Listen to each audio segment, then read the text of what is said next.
T, and today I'm going to be a guinea pig for the Diabetes Association of Trinidad and Tobago. I'm going to get a CGM, which is a continuous glucose monitor.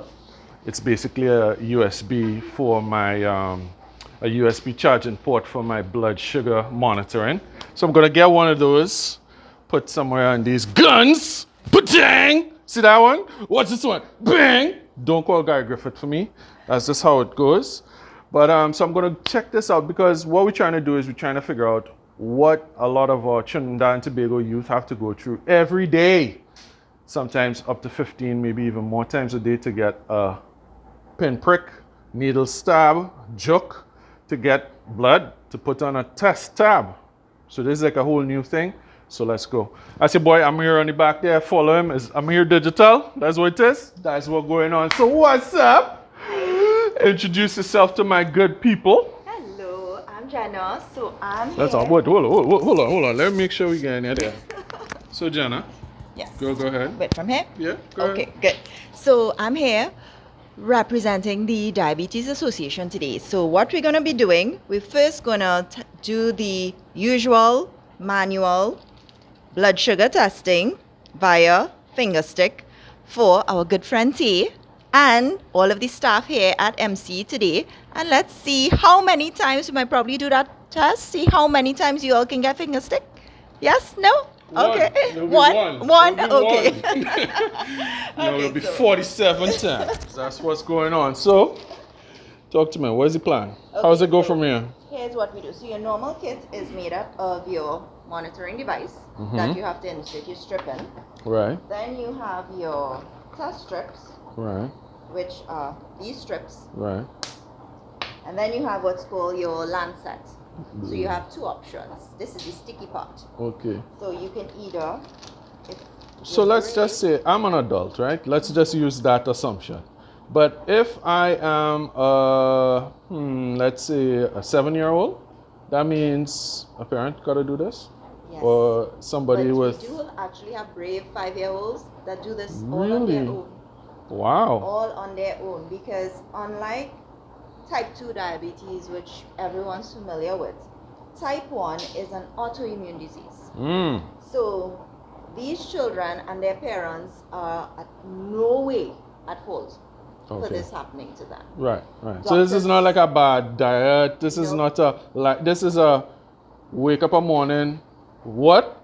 kind of thing, right? Yep. Which is actually what happened with quite a couple of my friends. Mandy, shout out Mandy. Yeah, so let's try this. How does it go? So first we need to put together the lancet. Okay, So- Whoa. Don't be nervous, don't be nervous. Oh my God. So then remember, this also has to be done in school for the Yes. children as well. Right. So you'll have children having to do this at school. I was like, So that's the Amir, new come here and see how far that is going to go into me. That's like about 47 millimeters right there. Yeah. No, it's like about And they have to do this two and at a half school. millimeters. So where would you usually be? Like a Right. fingertip? So you're looking at all of your fingertips. All right. We All usually don't use the 17 thumbs. of these. So we usually just use here. These, okay. Yeah. So we Well, tend try to one. Pick one. hopefully try to rotate, and then you have to adjust your size. So you wanna go max? Let's go. Yeah. Okay. So you're gonna pick one. All right. Okay. All right. Zion, I'm you being wanna do brave. this? Do you wanna do this? I'm gonna be Yeah. brave. So Zion is gonna come. Zion is Zion. Yes. So Zion, do you do this Yeah. every day? Every day or something. But sometimes? Yeah, sometimes. Okay, my brother. I'm gonna trust you on this part. Alright.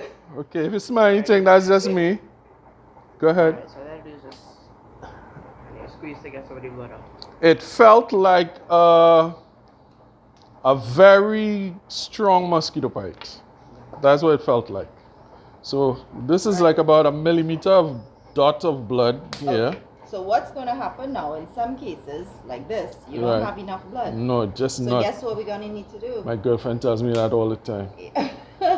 So what I had to do, squeeze it Right? So you wanna squeeze. 'cause Squeeze. Usually we'll prep the finger. like a zabuka in the There market. we You go. squeeze it, and yes, it's ripe. So we wait the machine, and we're gonna make Ah. sure it gets in all the blood. And we're gonna wait Like a little hungry little hippo. Yep, and there we are. So he is in range. What is that and range? No indicator.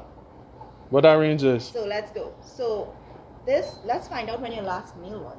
My last meal was I had a doubles. No, I had chana from Tony. That's like a cup. And then let me see. No, I had food maybe about 10 o'clock.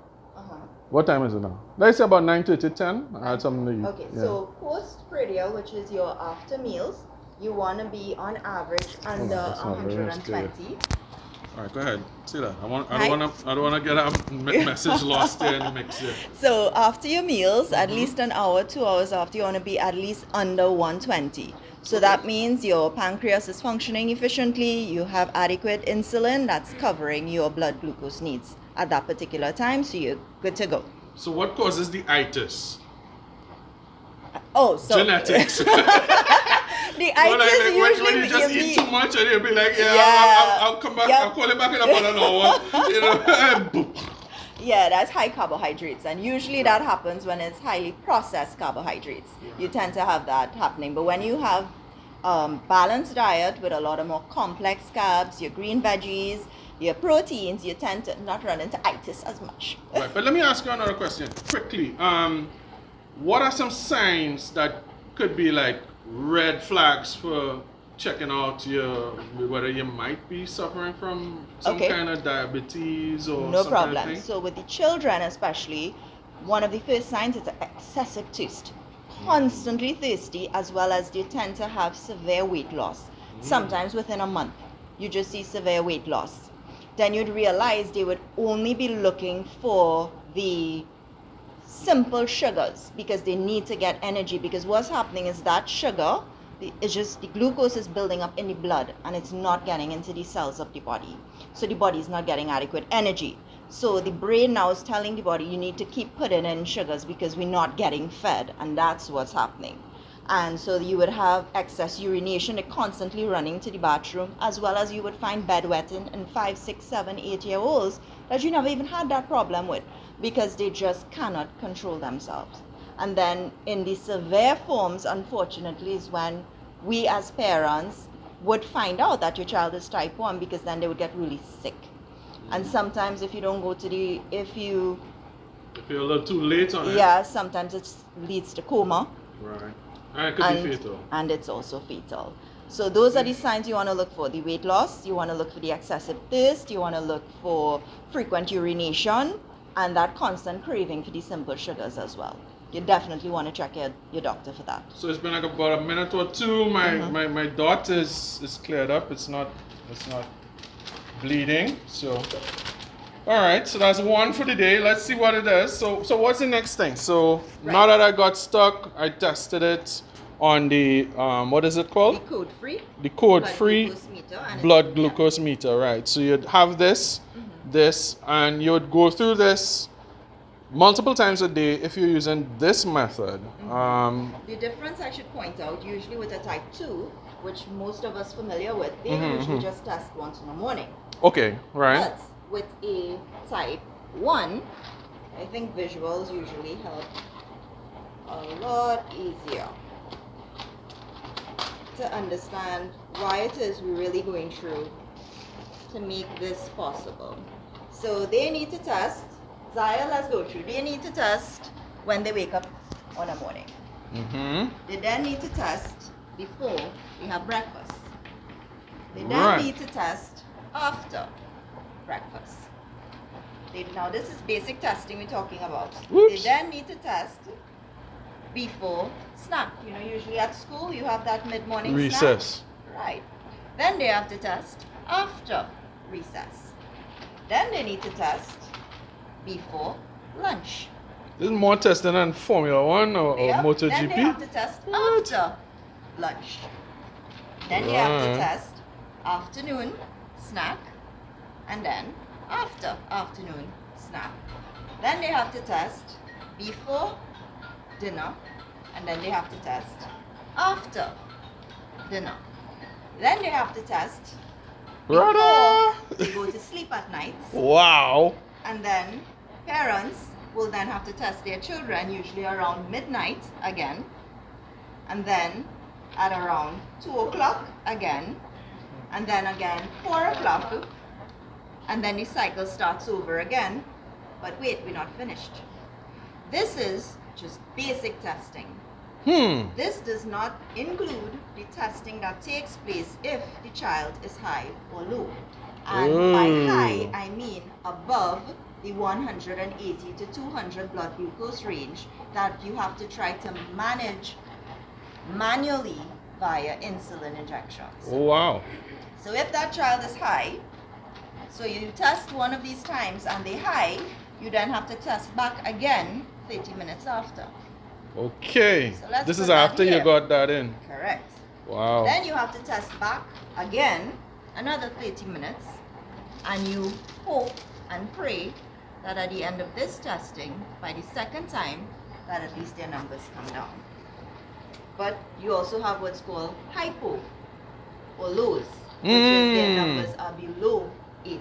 And those numbers are extremely dangerous because You could those get into a children coma. immediately can Right. be talking to you, literally walk out the door and collapse. Right. So then you have to test another 30 minutes after, and then you have to keep doing this until that number comes up. Wow. So, the alternative to this. Now, let me get a walkthrough of what this would cost on average. So, how much is this kit? What is this? Do you do like a training? What goes on? So let's just start with the Lancets. So a box of Lancets, it's $20 for 30 Lancets. How many we use so far? And this is one day. That's a day. Yeah. So basically about $150 a week. Yeah. About there. Now this is just the Lancet. Wow. All right. The cost of the unit itself cost on average around $250 to $300 per kit because This you have is different brands. Trinidad and Tobago Trin- Bird pesos. Yes, For the that's what we're international talking orders. about. Right. Yeah. Now you have the other cost, which is these strips. Right, So each okay. one of these represents an additional test strip that has to be used. Right. Now these strips come in boxes of 50, Uh, and this is $155 a box wow. Okay. on average. Now this is for this brand. If you're using other monitors, those costs could go up to $300 a box. Like these strips here cost $300 a box. Is this covered under CEDA? No, it's not. Whoa! So I will qualify that statement. This one box is qualifies under CEDA Okay. for a 2-month special. 2 months So coverage. every 2 months you get one box. Yes, you get this. Which will code. last you about 3 days. Correct. Right. So- Okay. Just for the record, a month is longer than 3 3 days. days, Just for correct. you, just in case. Yep. Just in case. Right. You didn't get that. Wow. That's the cost you're looking at. My God. Okay. So it's the cost of the strips, the cost of the Lancets, and the cost of the monitor. But here's the other thing. This is one monitor, Right. one machine. And parents would sometimes have 2 machines that they run concurrently, especially when you have the highs and the lows. Right. So this is like what was this? Batteries as Right. well? They So don't have then like you have USB the- charger. Right, no. So it's So you have all the batteries too? Yes. Okay. And if we had looked at your number, you realized, right, all we Right. got was a number, Mm-hmm. all we got was a date, and we got the time. And that's Right. it. That's all you get for this. But we look at that number, what does it mean? So a parent has to guess now, what does it mean? So let's say this is Zion's. It's lunchtime, Zion has to get lunch, and this is his number. Does his mom or does Zion decide, okay, I'm only going to take insulin to cover the meal? Or is this number going up? Do I need to include a compensation dose in there as well? Mm. Zion has to guess. Okay. And hopefully the best That's all guess. right. Yeah. Right. Hopefully the best guess. So let's say this is the monitor inside. What is the other side? What if you have to get something else? This is the insulin. Let's bring us across here now. Okay. Let me just clear this up. Mm-hmm. Put this aside here. Okay, so let's start. You have to have, first to begin with, your body produces 2 types of insulin. You have long-acting insulin and you have mealtime insulin that your body produces. So your basal insulin your body produces naturally to keep your blood sugar levels stable. But the bolus insulin your pancreas creates every time you have a meal, right? So let's deal with the basal to just keep you stable. No food, just keep you stable. That's called the basal insulin, the long-acting insulin. You usually get 1 to 2 injections per day to cover that. Okay. Yeah? So that's your basic insulin that you're going to have to, insulin injections that you're going to have to take. Why none of this sounding like it sells cheaply on Charlotte Street? No, it doesn't. Why? You get that feeling, I mean, you just get that feeling that And it's recently, expensive. correct. Recently, it has been very difficult getting needles available on the program. Wow. So these are purchased out of pockets. Then you have to take, remember breakfast? Right. So you have breakfast, snack, lunch, snack, dinner. Wow. Okay. So this is basic. But remember we mentioned highs. Highs and lows, right. Right. So in the instances of the highs now, you need to take additional insulin. Until So it these, regularizes. correct. Okay. But then again, we are trying to correct and we are doing it with just one number. Right. Okay. That's just a snapshot and not telling us. And Right, we, okay. best guess, hope it's the right guess. Okay. And this would be the number of injections per day that a child will have to get. In addition to the finger sticking to just test the blood. Okay. So we're talking about for let's say a month that went according to plan. You're spending a lot of time doing it. You're spending a lot of money making sure your kid doesn't drop down and die. And of course, that breaking up of the sleep and all of those different disruptions, you're talking about this. How does this affect you mentally as a parent?